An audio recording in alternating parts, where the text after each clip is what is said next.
Привет, мои друзья! Добро пожаловать на подкаст «Обучение без ограничений».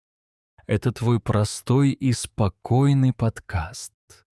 Сегодня мы будем учить русский язык через одну очень популярную книгу. Книга называется «Глубокая работа».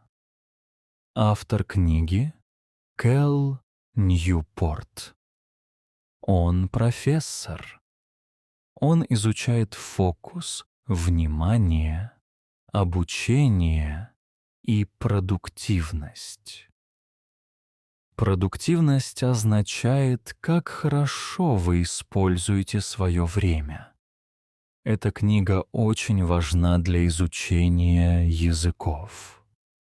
Она учит нас правильно фокусироваться. Глубокий фокус помогает говорить лучше.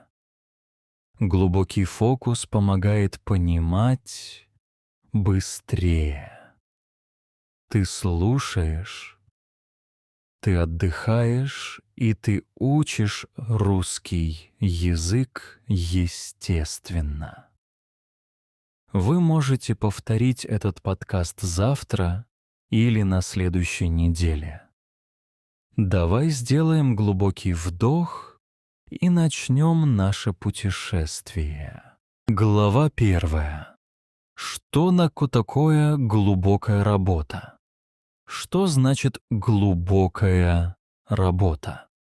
Первая глава объясняет главную идею. Глубокая работа — это значит работать и отдавать все свое внимание только одному делу.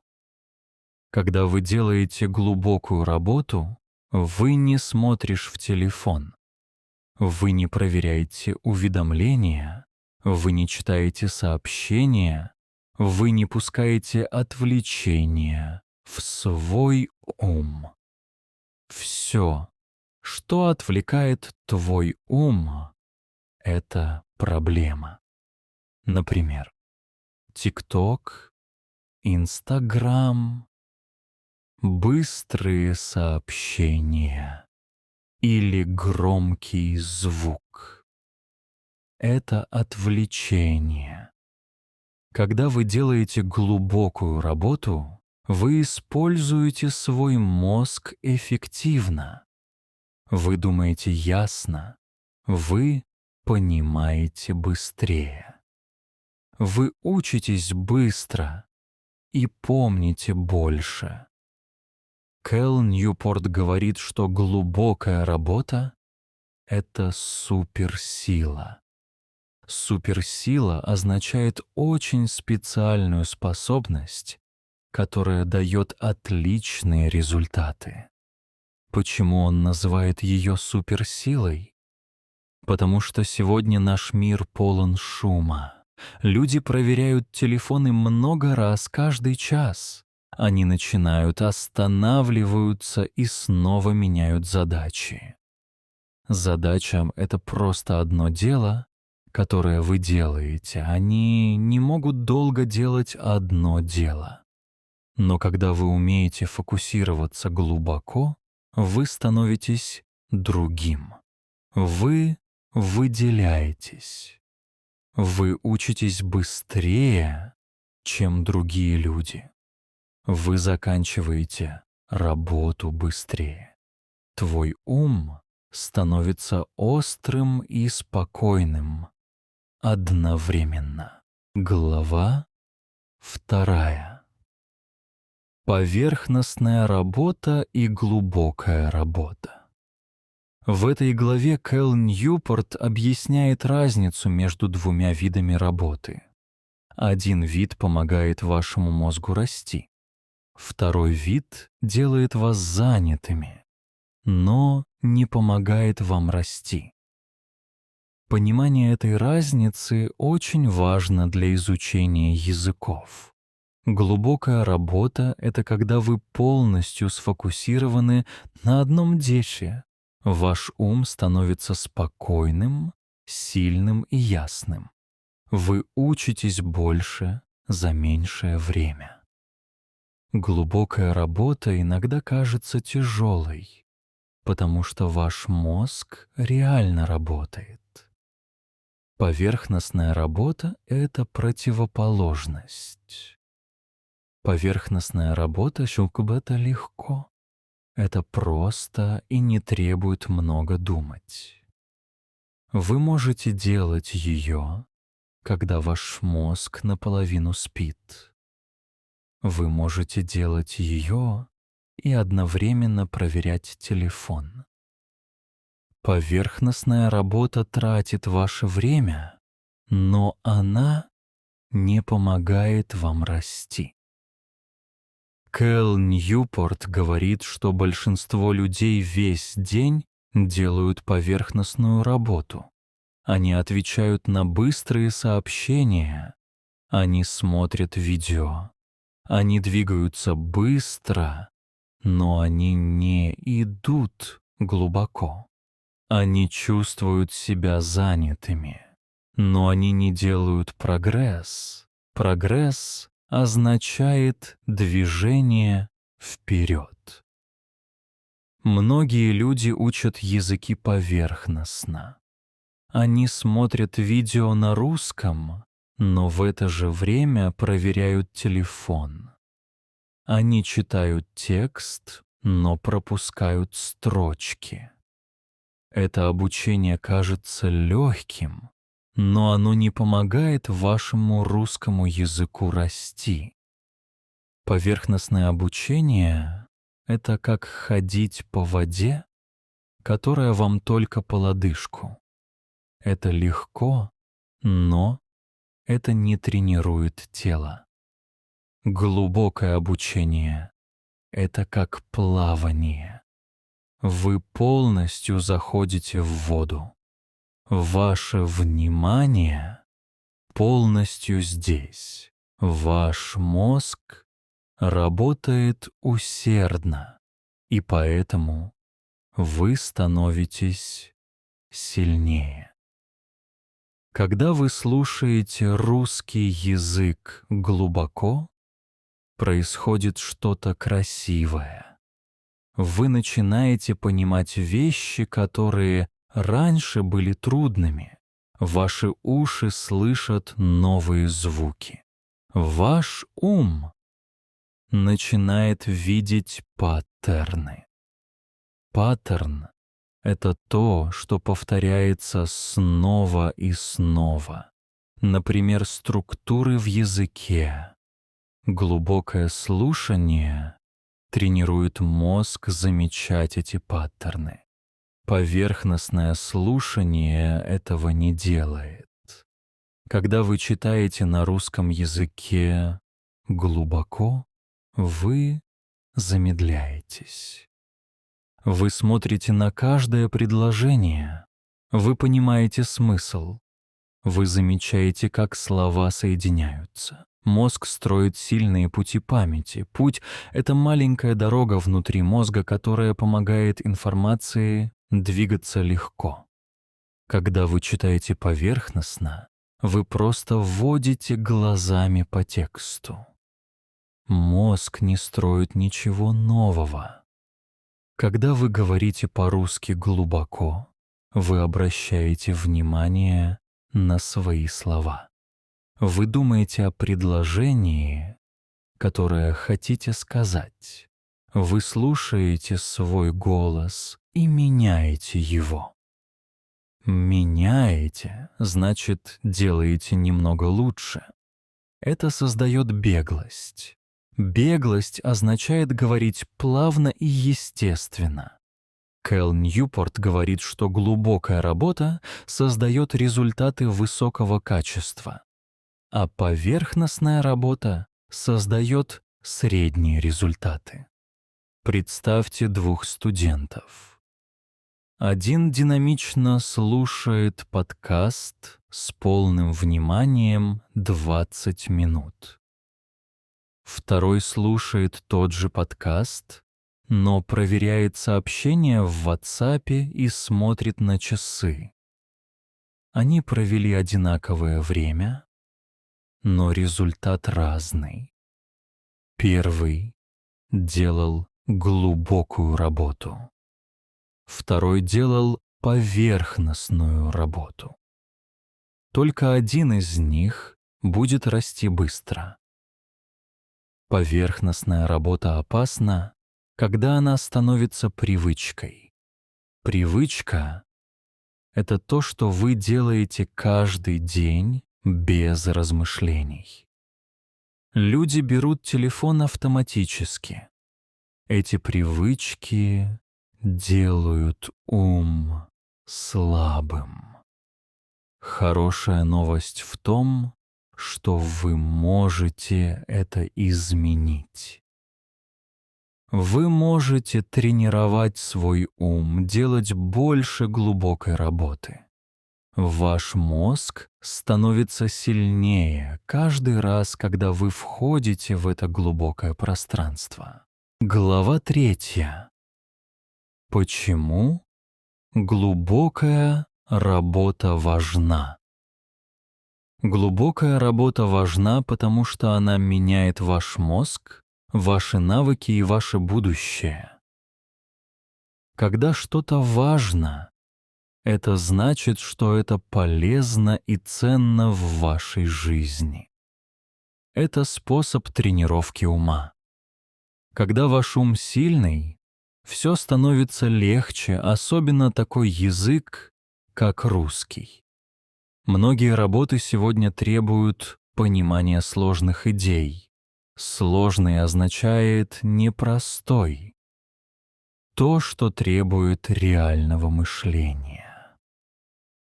Глубокая работа помогает учиться быстрее, поэтому она становится вашим преимуществом. Преимущество — это то, что дает вам лучший шанс на успех. Когда вы учите русский язык, вы строите новые связи в мозге. Связь — это маленький мост между идеями в вашем уме. Эти связи помогают понимать грамматику и помнить слова. Глубокая работа делает эти связи сильнее, потому что ваше внимание долго остается в одном месте. Так мозг строит прочный фундамент. Фундамент — это базовая структура, которая поддерживает все остальное. Автор дает 3 причины, почему глубокая работа важна. Первая причина — она помогает учиться быстрее. Навык — это то, что вы делаете хорошо после практики. Когда вы фокусируетесь глубоко, ваш мозг полностью просыпается. Вы замечаете ритм языка и то, как соединяются слова. Поверхностное слушание пропускает эти детали. Вторая причина. Она помогает делать работу высокого качества. Высокое качество означает «очень хорошо». Когда вы пишете или говорите с глубоким фокусом, ваши идеи становятся яснее, а мозг выбирает лучшие слова. Третья причина. Она экономит время. 20 минут глубокой практики дают больше прогресса, чем 2 часа практики с телефоном. Вы учитесь меньше по времени, но понимаете больше. Это магия глубокой работы. Кэл Ньюпорт также объясняет идею под названием «экономика внимания». Это значит, что многие компании воюют за ваше внимание. Ваш телефон, приложение, уведомления — они созданы, чтобы забрать ваше внимание. Внимание имеет большую ценность. Но если ваше внимание всегда ломается, прогресс становится медленным и слабым. Глубокая работа защищает ваше внимание и направляет его на ваш рост. Кэл Ньюпорт считает, что глубокая работа становится редкой вещью. Редкий означает нечастый, уникальный. Большинство людей сегодня не могут долго фокусироваться. Им быстро становится скучно. Из-за этого люди, которые могут фокусироваться, становятся очень сильными. Фокус разделяет сильных студентов и обычных студентов. Также глубокая работа строит дисциплину. Дисциплина — это способность оставаться с делом, даже когда это трудно или скучно. Дисциплина учит ум быть спокойным. Глубокая работа — это не про перфекционизм. Она про намерение. Намерение означает делать что-то специально, с четкой целью. С намерением даже 10 минут сфокусированного слушания становятся реальным моментом роста.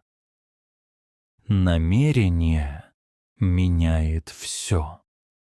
Глубокая работа не происходит случайно. Она происходит по вашему выбору.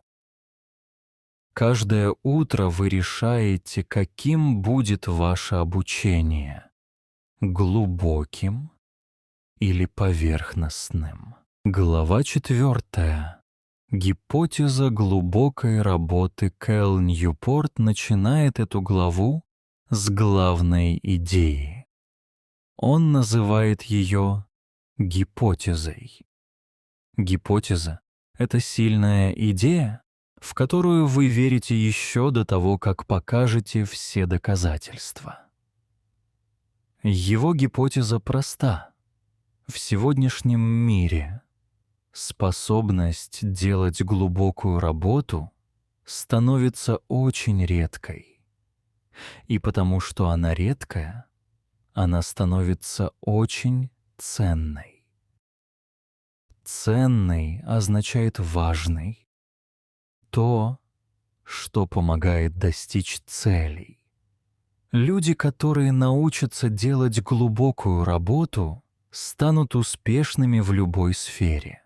Большинство студентов учат русский язык поверхностно. Они используют много приложений по 3 минуты. Глубокая практика — это редкость.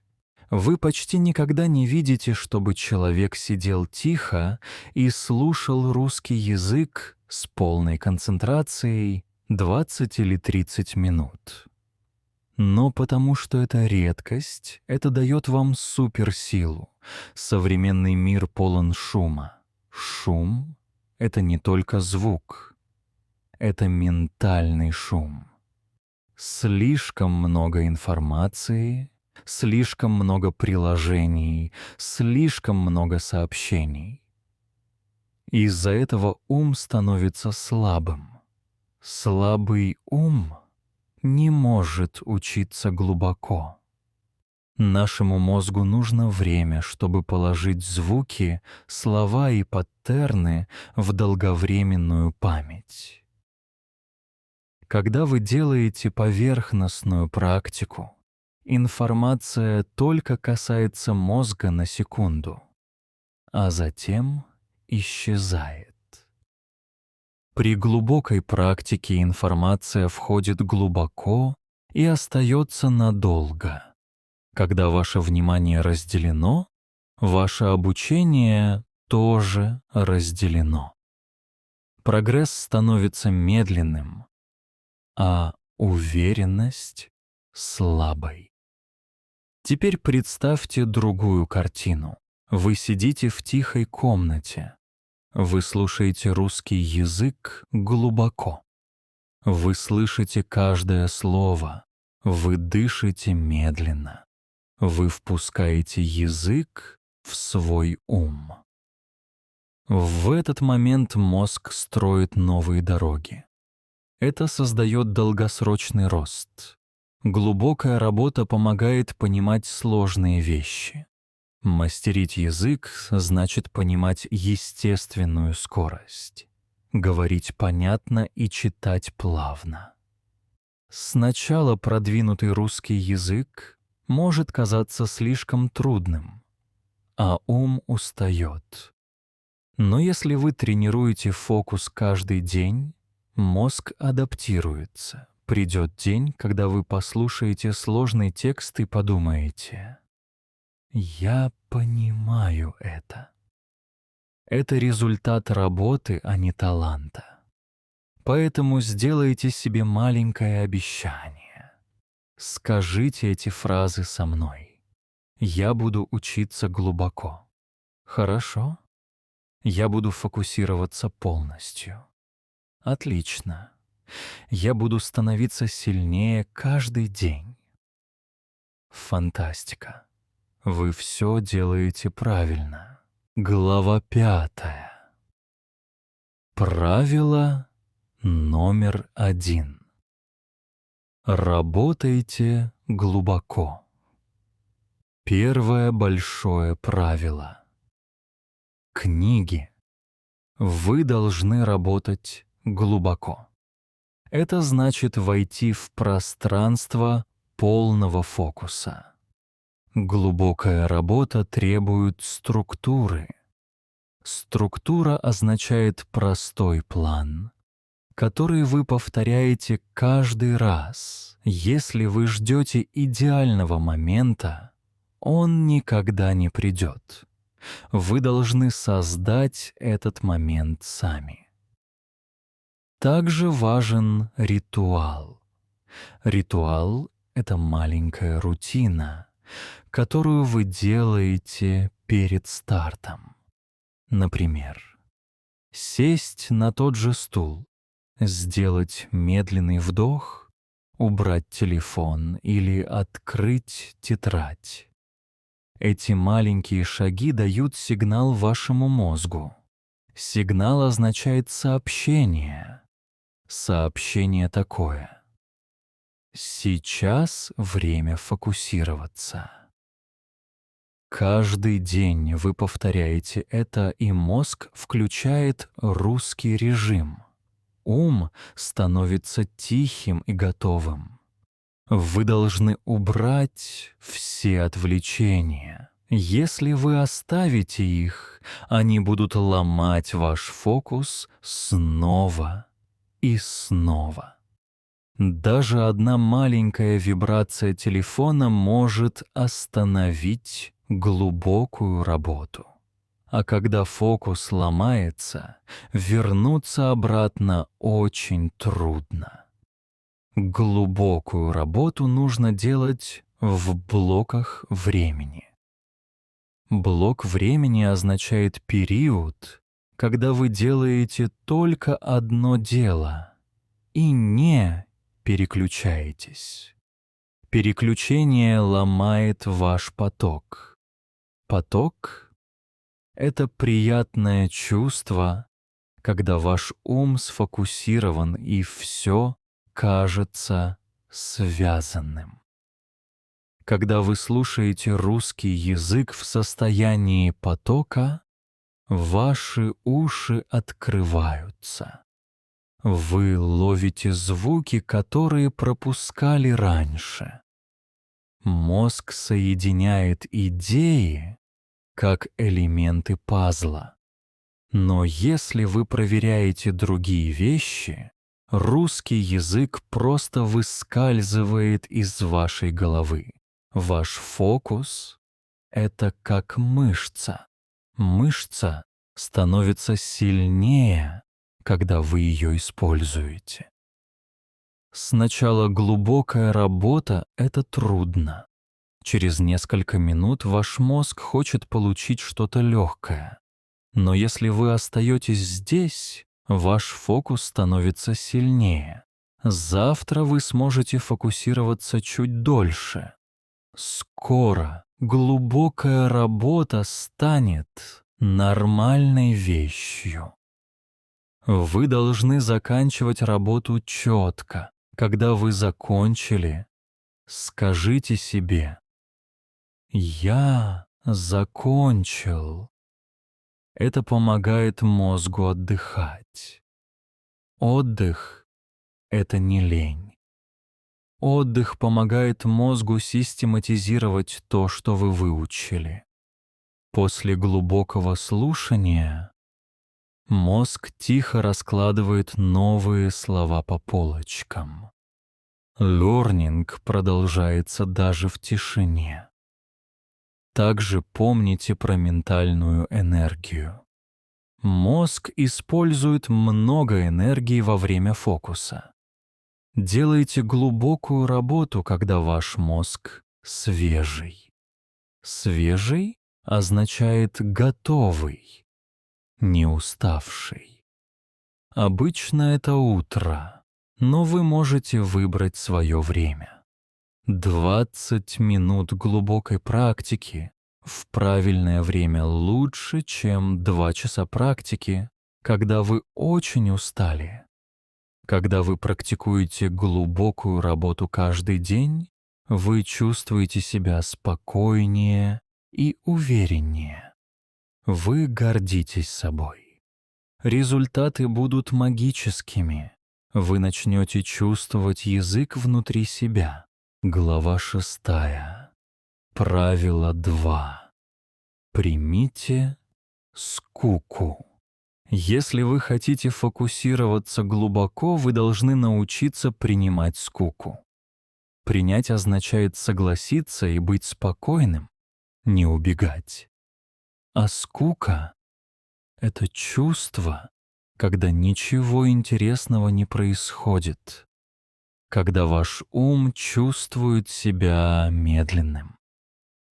Большинство людей думают, что скука — это плохо, что это потеря времени. Но автор говорит наоборот. Скука — это знак, что ваш мозг успокаивается. А спокойный мозг — это дверь в глубокую работу. Сегодня люди бегут от скуки очень быстро. В секунду тишины они проверяют телефон. Их ум всегда ищет стимуляцию. Стимуляцию — это то, что делает мозг занятым или веселым. Многие студенты скучают очень быстро. Они начинают слушать медленный подкаст и через минуту хотят переключить его. Они пытаются говорить, но их ум чувствует себя беспокойно. Беспокойный ум не может сидеть тихо.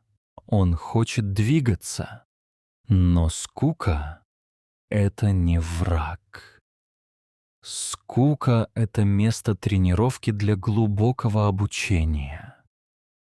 Когда вам скучно, но вы все равно остаетесь с русским языком, вы дышите и продолжаете. Ваш мозг начинает меняться. Ум успокаивается, уши слышат новые звуки, а вы начинаете понимать больше. Практикуйте скуку специально. Это значит просто давать мозгу побыть в тишине короткое время. Например, стоять в очереди без телефона, пить чай без экрана или гулять без наушников. Эти моменты учат мозг, что тишина — это безопасно.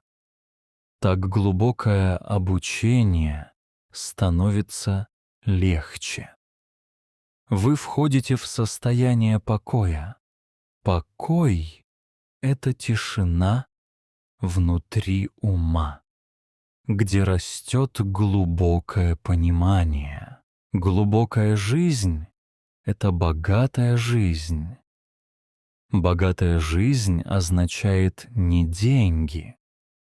Это значит жизнь, полная смысла, спокойствия, обучения и реального роста. Когда вы выбираете глубину, вы выбираете ясность. Ясность означает способность видеть и думать четко, без путаницы. В мире шума ясное мышление становится редкостью. Поверхностная жизнь приносит дистракцию и потерю целей. Но глубокая работа возвращает направление, цель и мир в вашу душу. Для изучения русского языка эта истина очень сильна. Вы не просто учите язык, вы строите более глубокий ум и сильное внимание. Вы строите тихую уверенность. Глубокая работа создает прогресс, который вы чувствуете внутри. Это создает тихую гордость. Гордость — это теплое чувство, что вы растете и становитесь лучше. Также глубокая жизнь — это жизнь с границами. Границы — это лимиты, которые защищают то, что важно. Сильный студент говорит «нет» шуму и поверхностной работе не потому, что он строгий, а потому, что он защищает свой ум, как красивый сад. Вы защищаете свое тихое время, свое внимание и свой ежедневный ритуал. И эта защита меняет вас. Спасибо большое, что провели это время со мной сегодня. Вы слушали глубоко. Вы оставались спокойными. Вам не нужен идеальный русский язык, чтобы расти. Вам нужно только глубокое внимание, тихий ум и несколько минут каждый день. Глубокая работа строится маленькими сессиями. Ваш русский язык растет так же, медленно, аккуратно, шаг за шагом. Если вам понравился этот эпизод, вы можете послушать его снова завтра или на следующей неделе. Глубокое слушание помогает мозгу помнить больше каждый раз. Пусть русский язык входит в вас медленно. Пусть он станет частью вас. Я Фатхи, и это подкаст «Обучение без ограничений». До следующего раза берегите свой ум, защищайте свой фокус и продолжайте свой путь с глубокими шагами. Пока-пока.